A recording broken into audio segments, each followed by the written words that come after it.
தமிழன் எங்கே இருக்கிறான், திராவிடன் எங்கே இருக்கிறான்றது எளிமையா கண்டுபிடிச்சிடலாம். இங்க இருக்கிறவன் பூரா தமிழ, இல்லாத இடத்தை தேடி போய்கிட்டே அத்தனை நாள். திராவிடனை வீழ்த்துவதே நம்மளுடைய நோக்கம். ஆரியனும் திராவிடனும் ஒண்ணு, அறியாதவன் வாயில மண்ணு.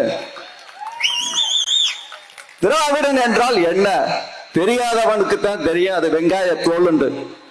திராவிடத்தை வீழ்த்துவதற்காக உருவாக்கிய இந்த தமிழ் தேசிய அரசியலை எல்லா பேரும் பேசிட்டு போயிட முடியாது.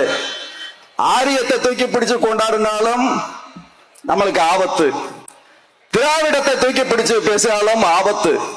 பணம் கொடுப்பான், பதவி கொடுப்பான், தமிழ் இனத்தில் உள்ள அடையாளத்தை கொடுக்க மாட்டான்.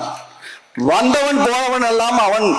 இன்னைக்கு திமுகவை எடுத்துக்கங்க, எந்த கட்சியை எடுத்துக்கிட்டாலும் சரி, ஆரிய கட்சி எடுத்தாலும் சரி, திராவிட கட்சி எடுத்தாலும் சரி, 75% வந்தவர்கள் தான் எம்எல்ஏ, எம்பி, அமைச்சர், மாவட்ட செயலாளர், வந்தவன் போனவன் எல்லாம் இருக்கிறான்.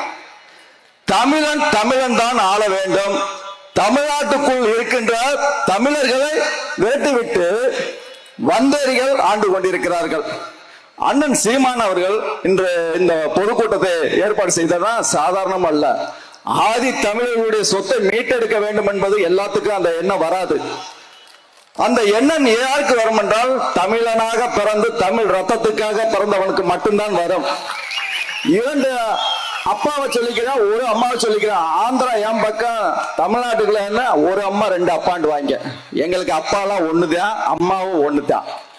வந்தவனுக்கு போனவனுக்கு தான் ரெண்டு அப்பா ஒரு அம்மா. தமிழ்நாட்டை தமிழ் ஆள்றதுக்கான மேடை இது. திராவிட மேடை அல்ல, ஆரிய மேடை அல்ல.